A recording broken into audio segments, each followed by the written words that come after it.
This channel does not promote any violent, harmful, or illegal activities. All content provided by this channel is meant for an educational purpose only. Top quality और consistent performance के लिए सिर्फ silver pumps नाम याद रखना। মালদা নিয়েও মাথা ব্যথা বাড়ছে শাসকের।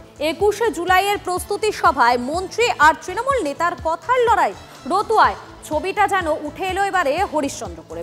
2026-এর বিধানসভা নির্বাচনের টিকিট ঘিরে দ্বন্দ্ব, জোর জল্পনা বঙ্গ রাজনীতিতে বিষয়টি নিয়ে কটাক্ষ করেছে বিজেপি। জেলা তৃণমূলের অবশ্য বক্তব্য, বড় সংসারে ছোটখাটো এরকম মতভেদ তো হতেই পারে।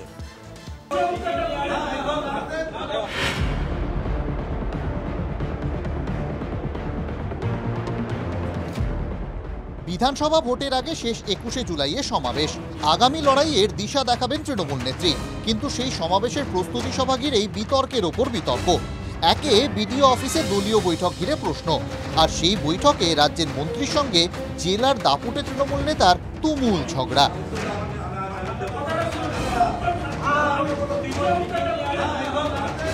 রাজ্যের ক্ষুদ্র ও কুটির শিল্প দপ্তরের প্রতিমন্ত্রী ও হরিশ্চন্দ্রপুরের বিধায়ক তাজমুল হোসেন বনাম মালদা জেলা তৃণমূলের সাধারণ সম্পাদক বুলবুল খান কথার যুদ্ধে জড়িয়ে পড়লেন প্রকাশ্যেই।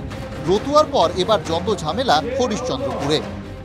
নিজের মেজাজ হারিয়ে ফেলে উল্টাপাল্টা মন্তব্য করতে লাগেন, তোমাকে চিঠি আমি দিয়েছি, কেন তুমি বলবা কেন, মানে হবে। আমি বুঝতেই পারলাম, দলকে জানাবো, তার বিচার আমি চাইব, এটা হলো কেন। বিডিও অফিসের ভেতরের ছবি ইতিমধ্যেই ভাইরাল, তাই মন্ত্রী মশাইও সাবধান। আমার কথাটা হচ্ছে যে পার্টির আভ্যন্তরীণ ব্যাপারে তো আর কিছু বলা যায় না। মালদা জেলার রাজনীতিতে তাজমুল আর বুলবুলের ঝামেলা নতুন নয়। গত পঞ্চায়েত এবং লোকসভা ভোটে তাজমুলের গড় হরিশ্চন্দ্রপুরে শোচনীয় ফল হয় তৃণমূলের। মন্ত্রীর আপন ভাই জেলা পরিষদের ভোটে হেরে যান। এরপর গত লোকসভা ভোটে মালদা উত্তর কেন্দ্রের অন্তর্গত এই বিধানসভায় পিছিয়ে পড়েন তৃণমূল প্রার্থী। জল্পনা চলছে এই পরিস্থিতিতে আগামী বিধানসভা ভোটে মন্ত্রীর টিকিট কাটতে তৎপর তাজমুলের বিরুদ্ধ গোষ্ঠী। তিনি হয়তো বুঝতে পারছেন কি হয়তো আমি টিকিট পাবো কি পাবো না, এই বলে হয়তো তিনি মানসিক চাপ নিচ্ছেন, এরকম একটা ব্যাপার মনে হচ্ছে।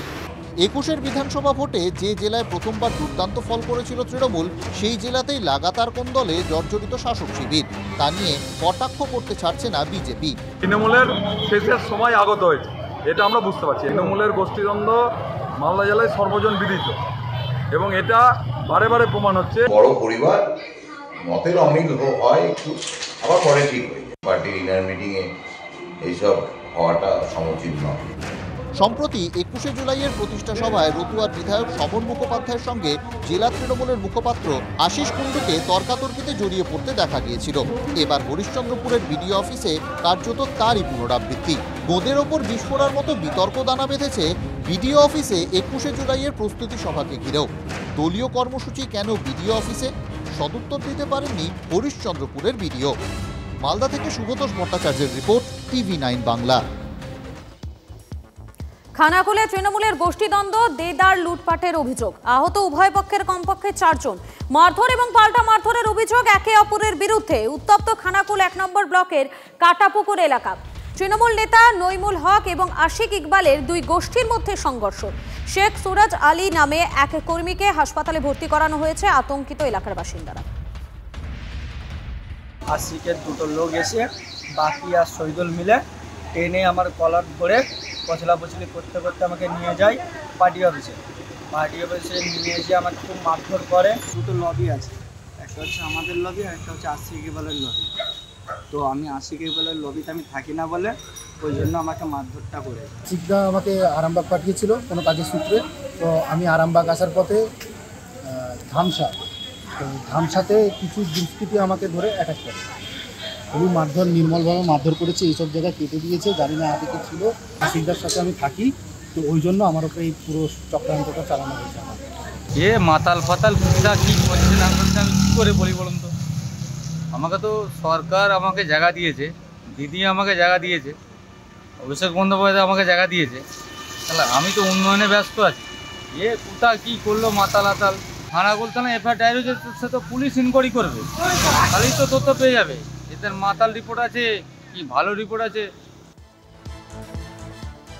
শাসক নেতা নেত্রীদের বিরুদ্ধে অভিযোগের পাহাড়। কোথাও শাসক মারছে তো কোথাও আবার শাসক বলছে মারবে। 10ই জুন খবরের শিরোনামে আসেন পানিহাটির তৃণমূল কাউন্সিলর। এক স্কুটি চালককে চুলের মুঠি ধরে মারধর করেন তিনি। আর এরপর বেবি কোলের কীর্তি, সেই কীর্তিও আমরা দেখতে পেয়েছি। খড়গপুরে বৃদ্ধ বাম নেতাকে বেধড়ক মারধর। আর এবারে হুমায়ুন কবিরের পুরনো একটি ভিডিও পোস্ট করেছেন বিরোধী দলনেতা শুভেন্দু অধিকারী। হুমায়ুন লাথি মারছেন, দেখা যাচ্ছে ভিডিওতে।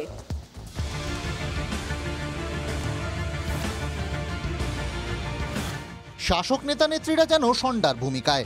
বেবি কোলে নিয়ে তরজার মধ্যেই তৃণমূল বিধায়ক হুমায়ুন কবিরের পুরনো কীর্তির ভিডিও পোস্ট শুভেন্দু অধিকারীর। বেবি হুমায়ুন মারমুখী আর উদয়ন গুহর মুখে মারের হুমকি, বেলাগাম শাসক।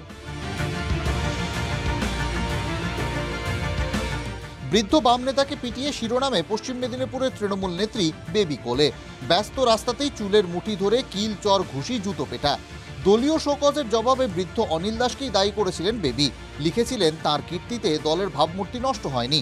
শাসক অবশ্য তা মনে করেনি। 30শে জুলাইয়ের ঘটনা, 7 দিন পর বেবিকে বহিষ্কার তৃণমূলের। যদিও জামিন অযোগ্য ধারা থাকলেও এখনও বেবিকে গ্রেফতার করেনি পুলিশ।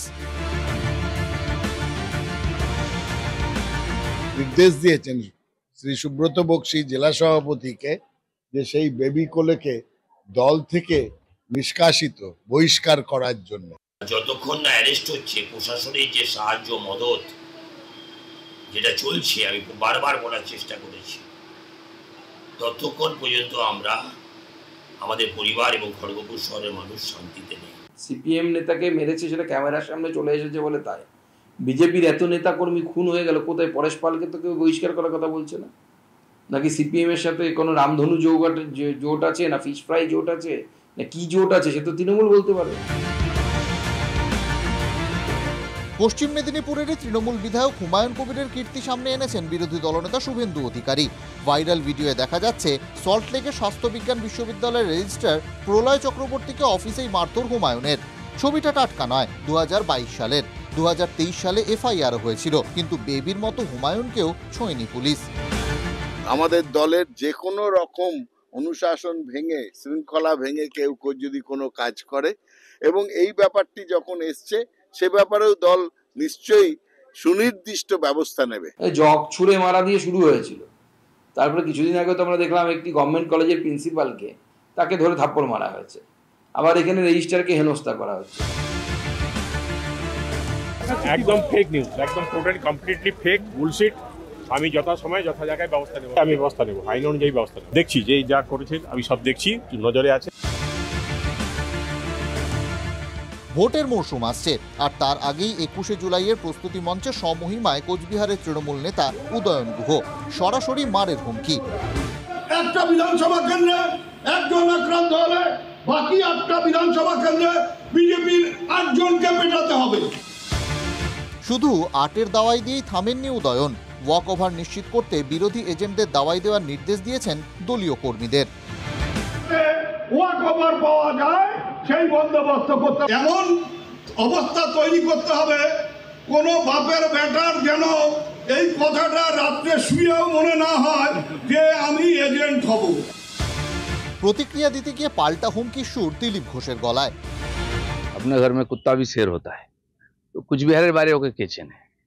উল্টো যদি হয়, জামা কাপড় খুলে ছেড়ে দিল, কলকাতাতে যদি হয় কি করতে পারবে? এটা বলতে পারলেন না যে এখানে এসে উত্তরবঙ্গের কোনো জায়গায় আমার জামা কাপড় খুলে দেবে, সেটা ক্ষমতা হলো না। কলকাতায় গিয়ে করবেন, মানে কলকাতার জঙ্গলে উনি শের। উদয়নবাবু যেন মাথায় রাখে যে যদি বিজেপির কর্মীদের গায়ে হাত পড়ে, আমরা কিন্তু চুপ করে বসে থাকবো।